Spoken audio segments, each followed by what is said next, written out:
Hi there, guys. So today we have a really interesting article on the BBC about paternity leave, and so they've looked in this article about how much time off work dads get across Europe. So really fascinating insight into how we compare internationally. So let's have a look. So yeah, in the UK we get two weeks statutory paternity leave. In my experience, not really enough, but it is what it is. So let's see then how that compares internationally. So Spain, 16 weeks. Oh, that's great. So yeah, over the past few years, Spain has increased the amount of time given to new fathers. In 2019, dads were entitled to 5 weeks off work, but from 2021, that was extended to 16 weeks at full pay. I mean, 16 weeks, that's great. Good on the Spanish. France, 4 weeks. Yeah, not bad, a month. Denmark, 11 weeks. Yeah, good on the Danes. So yeah, dads in Denmark, including those who are self-employed, can take up to 24 weeks off work at full pay by their state.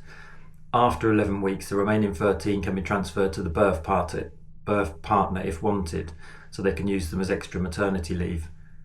That is brilliant. Good on the Danes. Let's have a look at the polls. So 11 weeks in Poland. So they're entitled to 2 weeks of paternity leave, but that's paid at 100% of salary.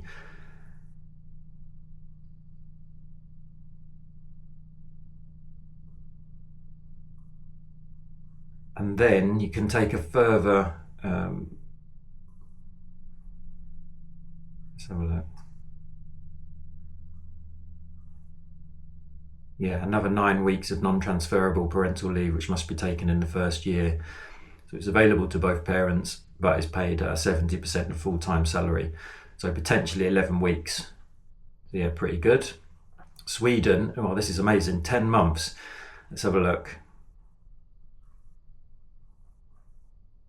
Parents in Sweden, including those who are self-employed, can share up to 480 days of parental leave, with 90 days reserved specifically for each parent. Wow, good on the Swedes. So that's how we compare internationally. I think it's fair to say not very good. So what does it tell us then about life in the UK in 2025? Well, I mean, first, an obvious point is that we're getting a very bum deal compared to the rest of Europe. But I wanted to actually broaden this out a little bit and talk about like the way our society is structured and how we support ordinary people in this country, I guess, because it's not just paternity leave that's the issue here. I think if you look at any of the areas of sort of social support in this country, we are way down in the league table. So pensions, for example, some of the lowest pension support in Europe. Energy bills, some of the highest electricity and gas prices in the developed world. Welfare support, the UK ranks third lowest for welfare value as a percentage of average wages compared to other OECD countries. Out of work support, unemployment support, generally much less generous than many other European and OECD countries. And then housing costs. In the UK, significant portion of our disposable income is spent on housing costs. And as compared to many other developed countries, it's much higher.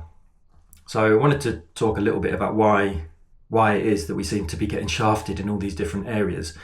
And I think it's really, essentially it's quite straightforward. It's we as a country we abandoned social democracy, during Thatcher's government, and we wholeheartedly embraced, whatever this is, neoliberalism, unfettered capitalism, whatever you want to call it.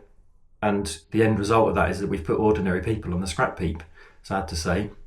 So unless you're an asset owner in this country, and unless you're living off the proceeds from those assets, you're screwed, it seems. Workers' rights have been systematically dismantled, the unions got smashed, and of course, without that sort of solidarity between the working class and to some extent the middle class, everything else flows from there. So people who need welfare support, they're seen as scroungers in the way that we look at them. Whereas I think in most modern social democracies are just seen as part of a functioning society, isn't it? What did we think was going to happen? The people with the power remade the system in their own image, and now we're reaping the rewards, aren't we? And then, of course, it really helps that the ruling class have got their own propaganda arm, to make sure that we're all divided and we're blaming all our problems on immigrants and benefit claimants.